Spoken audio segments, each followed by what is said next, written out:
প্ৰথমটো খবৰ আৰু এটা ব্ৰেকিং নিউজ গৃহীত হল লোকসভাত ওয়াকফ সংশোধনী বিধেয়ক মাছ নিখাৰ ভাগত দেখিবলৈ পোৱা গল ওয়াকফ সংশোধনী বিধেয়ক গৃহীত হৈছে আৰু এক প্ৰকাৰ ক'বলৈ গলে লোকসভাত সম্পূৰ্ণৰূপে ফেল হল বিৰোধী ইয়াৰ বিপৰীতে বিজেপি চৰকাৰৰ বৃহৎ জয় এই মুহূৰ্তত লৈ আহিছো বিগ ব্ৰেকিং নিউজ বিজেপি চৰকাৰৰ বৃহৎ জয় ওয়াকফ সংশোধনী বিধেয়ক গৃহীত হৈছে লোকসভাত এই মুহূৰ্তৰ ব্ৰেকিং নিউজ মাছ নিখা সদনত গৃহীত হল ওয়াকফ সংশোধনী বিধেয়ক তীব্ৰ বাকযুদ্ধৰ অন্তত লোকসভাত গৃহীত হল ওয়াকফ সংশোধনী বিধেয়ক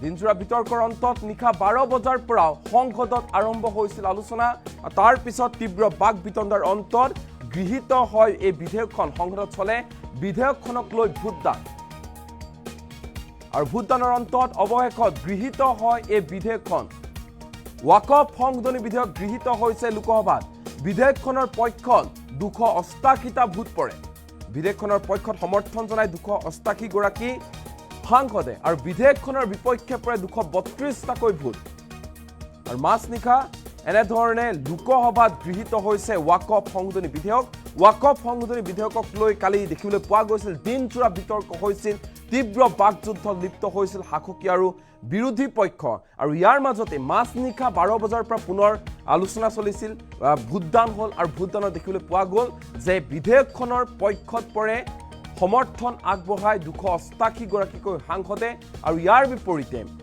বিপৰীতে দেখিবলৈ পোৱা গল যে সংসদত বিধেয়কখনৰ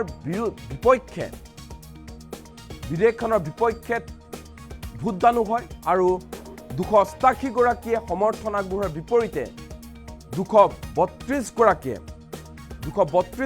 বিধেয়কখনৰ বিৰুদ্ধে ভোটদান কৰে 232 গৰাকী সাংসদে বিধেয়কখনৰ বিপক্ষে ভোটদান কৰে আৰু ইয়াৰ পিছত এটা লোকসভাত গৃহীত হৈছে ওয়াকফ সংশোধনী বিধেয়ক এই মুহূৰ্তৰে ডাঙৰ খবৰ লৈ আহিছো যে লোকসভাত বিজেপি চৰকাৰ বৃহৎ জয় সাব্যস্ত কৰিছে বিজেপিয়ে তেওঁলোকে যি ধৰণে বিচাৰিছিল ঠিক একে ধৰণে ওয়াকফ সংশোধনী বিধেয়ক গৃহীত হৈছে আৰু ওয়াকফ সংশোধনী বিধেয়ক গৃহীত হোৱাৰ পিছতে এতিয়া দেখিবলৈ পোৱা গৈছে বিশেষকৈ সামাজিক মাধ্যমত প্ৰধানমন্ত্ৰী মোদী গৃহমন্ত্ৰী অমিত শাহ প্ৰশংসাৰে উপচাই পেলাইছে কালি গোটেই দিনটোৱে ওয়াকফ সংশোধনী বিধেয়কক লৈ লোকসভাৰ মজিয়াত দেখিবলৈ পোৱা গৈছে তীব্ৰ বাক বিতণ্ডা এফালে যদি গৌৰৱ গগৈ গৰ্জন ওয়াকফ সংশোধনী বিধেয়কক লৈ আনফালে কিৰেণ ৰিজিজু অমিত শাহৰ উদাত্ত ভাষণ ওয়াকফ সংশোধনী বিধেয়কৰ সপক্ষে আৰু সকলো বাকযুদ্ধৰ অন্তত অৱশেষত গৃহীত হৈছে ওয়াকফ সংশোধনী বিধেয়ক গৃহীত হৈছে লোকসভাত 288টা ভোট পৰিছে বিধেয়কখনৰ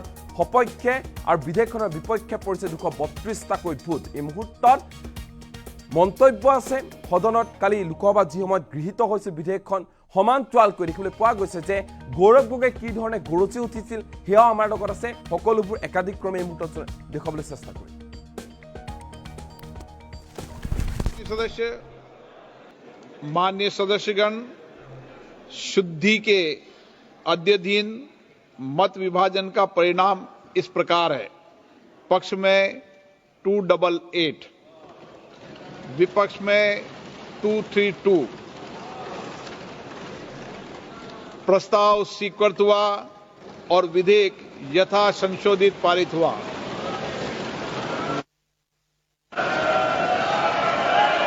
लॉबी खोल दी है माननीय सदस्य लॉबी खोल दिए लॉबी क्लियर कर दी है अब हम item number 13 take your seat please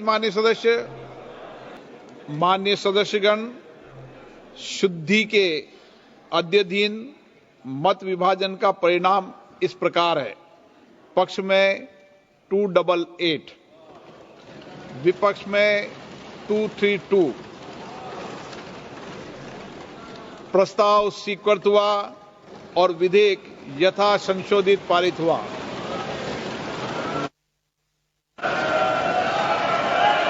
lobby खोल दी है इन्होंने 2013 यूपीए गवर्नमेंट के संदर्भ में कहा पूरा का पूरा मिसलीडिंग है झूठ है और हम डिमांड करते हैं कि वो ऑथेंटिकेट करें इसीलिए बार बार इन्होंने आरोप लगाए बार बार इन्होंने भ्रम फैलाया आप इसीलिए हम भी अपनी बात रखेंगे कृपया आप भी सुनने का धैर्य रखिए। अध्यक्ष महोदय, मेरा भी सौभाग्य है कि पिछले सदन में मैं अयोध्या राम मंदिर पर अपने पार्टी का मैंने अपना व्यू, अपने पक्ष रखा और आज वक्फ संशोधन 2025 पर अपनी दल का और विपक्ष की तरफ से अपना पक्ष रखा और अयोध्या राम मंदिर में भी और आज के वक्फ के संशोधन में भी मेरा एक ही मार्गदर्शक है, वो है भारत का संविधान। भारत का संविधान जो कहता है कि हमारा भारत में हर व्यक्ति को सामाजिक, आर्थिक और राजनीतिक न्याय, विचार, अभिव्यक्ति, विश्वास, धर्म और उपासना की स्वतंत्रता और साथ साथ में यह कहता है कि व्यक्ति की गरिमा और राष्ट्र की अखंडता सुनिश्चित करने वाली बंधुता। ये बिल आज इस संविधान के इस जो मूल जो ढांचा है उस पर आक्रमण है और इनकी जो पूरा जो भाषण था वो हमारे संविधान के इस मौलिक अधिकार पर, हमारे संघीय ढांचे पर एक आक्रमण था। आज इस सरकार का इस बिल के द्वारा 4 इनके मूल उद्देश्य। पहला मूल उद्देश्य है कि संविधान को कमजोर करना, टू डाइल्यूट द कॉन्स्टिट्यूशन। इनका दूसरा उद्देश्य है भ्रम फैलाना, to defame the minority communities of India. इनका तीसरा उद्देश्य है to divide the Indian society. हमेशा एक हमारे बीच में एक लिटिगेशन चलता रहे, मसला और बढ़ता जाए, ये उनका उद्देश्य है। और चौथा इनका उद्देश्य डाइल्यूट, डिफेम, डिवाइड और चौथा इनका उद्देश्य है to disenfranchise the minority communities. आज माइनॉरिटी कम्युनिटीज के प्रति अपनी संवेदना जता रहे हैं। सर, कुछ हफ्ते पहले देश में विभिन्न जगहों में लोगों ने ईद की शुभकामनाएं एक दूसरे को दी और क्या आपको पता है कहां इनकी डबल इंजन की सरकार ने लोगों को रास्ते पे ईद का नमाज भी पढ़ने नहीं दिया। और ये बात करेंगे आप अल्पसंख्यकों के प्रति अपनी संवेदना जताते हैं। मैं पूछना चाहता हूं कि आपके लोकसभा में कितने एमपीज अल्पसंख्यक हैं? पहले उसका विवरण दीजिए और फिर हमें बताइए कि आपके दिल में कितना संवेदना है। सर, मेरा तो मैंने जिस दिन भी ये बिल इंट्रोड्यूस हुआ उस दिन भी आदरणीय मंत्री को मैंने सुना और आज भी मैंने उनको सुना। जिस दिन उन्होंने इंट्रोड्यूस किया उस दिन भी अगर आप उनका स्टेटमेंट पढ़े तो उन्होंने कहा कि इसको बिल लाने से पहले बहुत विस्तार रूप से इस बिल की लाने के लिए चर्चा हुई थी। सर, पूरा का पूरा मिसलीडिंग 2023 में सर सरकार 24 में आई, ये खुद 24 के बीच में इन्होंने अपना बिल लाया।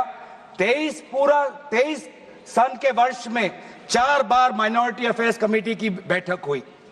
मुंबई में हुई 13 जुलाई, दिल्ली में हुई 21 जुलाई को, लखनऊ में हुआ 24 जुलाई को, दिल्ली में 2 बार हुआ 20 सितंबर और 7 नवंबर को। मैं आदरणीय सरकार से दरखास्त करूंगा कि इन 5 सरकारी जो मीटिंग हुई मिनिस्ट्री ऑफ माइनॉरिटी अफेयर्स का, उनका मिनट्स टेबल पे रखे। एक भी मीटिंग में नया वक्फ अमेंडमेंट बिल चाहिए उसका जिक्र भी नहीं हुआ था। जिक्र भी नहीं हुआ। इनके मिनट्स हमारे पास हमने देखे। जितने भी बार ministry of minority affairs meeting हुई, सब में वापसी पोर्टल को लेकर और विचार विमर्श हुआ था, लेकिन एक भी मीटिंग के माइन्यूट्स में एक भी स्टेटमेंट नहीं है कि हमें एक नया वक्फ अमेंडमेंट बिल चाहिए। तो मैं तो यही पूछना चाहता हूं कि अगर नवंबर 2023 तक मिनिस्ट्री ऑफ माइनॉरिटी अफेयर्स ने यह वाजे भी नहीं समझा कि नया एक बिल लाने की जरूरत है, मैं तो बस इतना ही पूछना चाहूंगा कि यह bill ministry of minority affairs ने बनाया या किसी और दूसरे विभाग ने बनाया? कहां से आया यह बिल? कहां से आया? सर ये बात करते हैं कि ये संविधान के पक्ष में है। किस प्रकार से ये संविधान के विरोध में है सर, मैं बताना चाहूंगा। आर्टिकल इसका जो क्लॉज 3RA है और 3R1 है।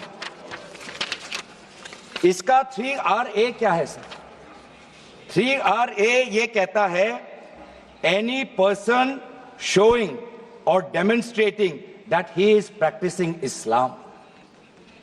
देखिए सर, आज देश में अल्पसंख्यकों की ऐसी दशा हो गई कि आज सरकार को अपना धर्म का सर्टिफिकेट देना पड़ेगा।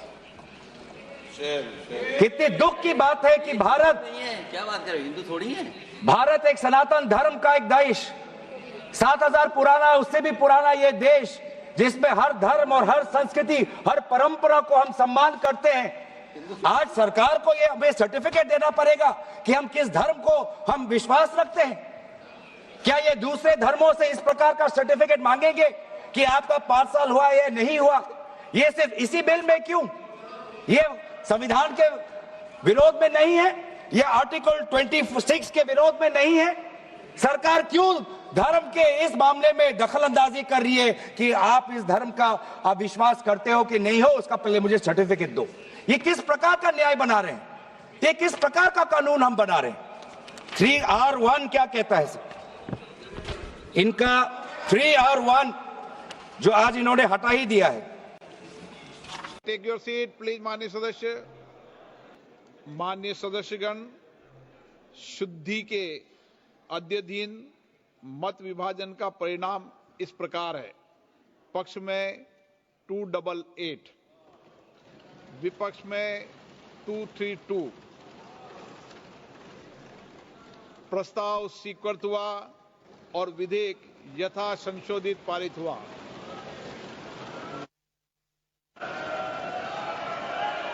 लॉबी खोल दी है माननीय सदस्य, लॉबी खोल दी है, लॉबी क्लियर कर दी है। अब हम item number 13। Take your seat please. माननीय सदस्यगण, शुद्धि के अद्यतन मत विभाजन का परिणाम इस प्रकार है। पक्ष में 288, विपक्ष में 232। प्रस्ताव स्वीकृत हुआ और विधेयक यथा संशोधित पारित हुआ।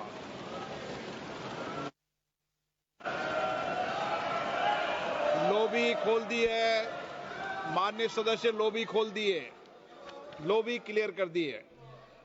अब हम item number 13। Take your seat please.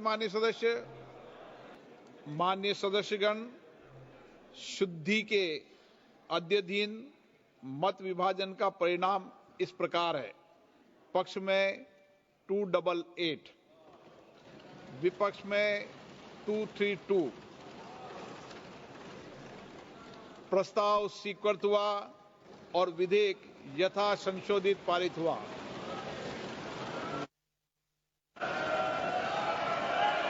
Lobby खोल दी है माननीय सदस्य, लॉबी खोल दी है, लॉबी क्लियर कर दी है। अब हम item number 13। Take your seat please. माननीय सदस्यगण, शुद्धि के अद्यतन मत विभाजन का परिणाम इस प्रकार है। पक्ष में 288, विपक्ष में 232। प्रस्ताव स्वीकृत हुआ और विधेयक यथा संशोधित पारित हुआ।